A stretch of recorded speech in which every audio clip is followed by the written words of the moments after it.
اسلام، ایمان اور احسان۔ حدیث جبرائیل۔ آپ کے سامنے کتاب ہے معارف الحدیث، حدیث نمبر 2، فصل کتاب الایمان۔ یہ حدیث جو آپ سن رہے ہیں یہ بخاری اور مسلم کی حدیث پاک ہے۔ حضرت عمر بن خطاب رضی اللہ تعالی عنہ سے روایت ہے کہ ہم ایک دن رسول اللہ صلی اللہ علیہ وآلہ وسلم کی خدمت میں حاضر تھے۔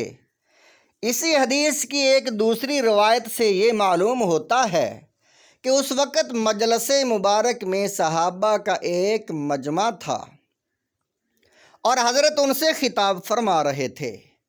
فتح کہ اچانک ایک شخص سامنے آیا، سامنے سے نمودار ہوا، جس کے کپڑے نہایت سفید اور بال بہت ہی زیادہ سیاہ تھے، اور اس شخص پر سفر کا کوئی اثر بھی معلوم نہیں ہوتا تھا، جس سے خیال ہوتا تھا کہ یہ کوئی بیرونی شخص نہیں ہے۔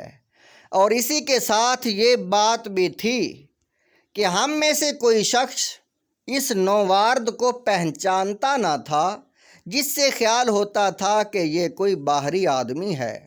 تو یہ حاضرین کے حلقہ میں سے گزرتا ہوا آیا، یہاں تک کہ رسول اللہ صلی اللہ علیہ وسلم کے سامنے آ کر دو زانوں اس طرح بیٹھ گیا کہ اپنے گھٹنے حضرت صلی اللہ علیہ وسلم کے گھٹنوں سے ملا دیے اور اپنے ہاتھ حضور کی رانوں پر رکھ دیے اور کہا، اے محمد صلی اللہ علیہ وسلم، مجھے بتلائیے کہ اسلام کیا ہے؟ آپ نے فرمایا، اسلام یہ ہے، یعنی اس کے ارکان یہ ہیں کہ دل و زبان سے تم یہ شہادت ادا کرو کہ اللہ کے سوا کوئی الہ، کوئی ذات عبادت و بندگی کے لائق نہیں، اور محمد اس کے رسول ہیں، اور نماز قائم کرو اور زکوٰۃ ادا کرو، اور رمضان، ماہ رمضان کے روزے رکھو، اور اگر حج بیت اللہ کی تم استطاعت رکھتے ہو تو حج کرو۔ اس نوارد سائل نے آپ کا یہ جواب سن کر کہا، آپ نے سچ کہا۔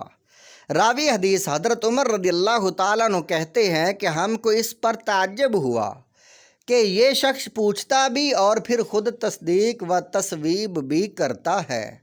اس کے بعد اس شخص نے حضرت عرض کی، کیا اب مجھے بتلائیے کہ ایمان کیا ہے؟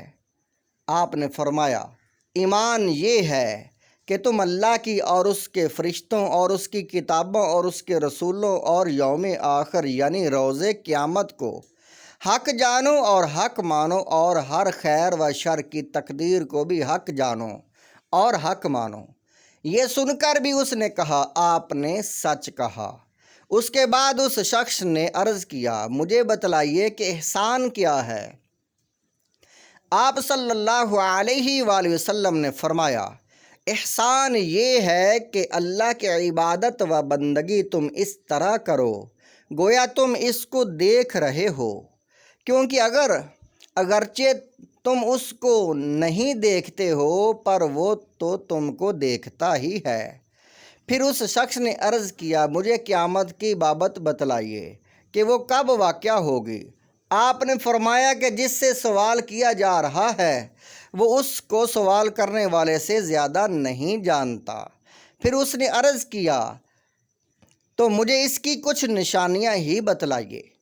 آپ صلی اللہ علیہ وآلہ وسلم نے فرمایا، اس کی ایک نشانی تو یہ ہے کہ لونڈی اپنی مالکہ اور آقا کو جنیں گی، اور دوسری نشانی یہ ہے کہ تم دیکھو گے جن کے پاؤں میں جوتا اور تن پر کپڑا نہیں ہے، اور جوتی دست اور بکریاں چرانے والے ہیں، جو تہی دست اور بکریاں چرانے والے ہیں وہ بڑی بڑی عمارتیں بنانے لگیں گے اور اس میں ایک دوسرے پر بازی لے جانے کی کوشش کریں گے۔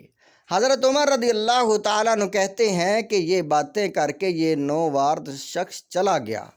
پھر مجھے کچھ عرصہ گزر گیا تو حضور صلی اللہ علیہ وسلم نے مجھ سے فرمایا، اے عمر، کیا تمہیں پتہ ہے کہ وہ سوال کرنے والا شخص کون تھا؟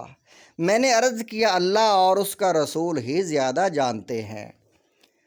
آپ نے فرمایا کہ وہ جبرائیل تھے، تمہاری اس مجلس میں اس لیے آئے تھے کہ تم لوگوں کو تمہارا دین سکھائیں۔ ناظرین کرام، یہ ہے حدیث جبرائیل جو بخاری میں بھی ہے اور مسلم میں بھی ہے۔ آپ سے گزارش ہے رسول اللہ کی حدیث کو آگے زیادہ سے زیادہ شیئر کریں تاکہ نیکی آگے پھیلتی جائے۔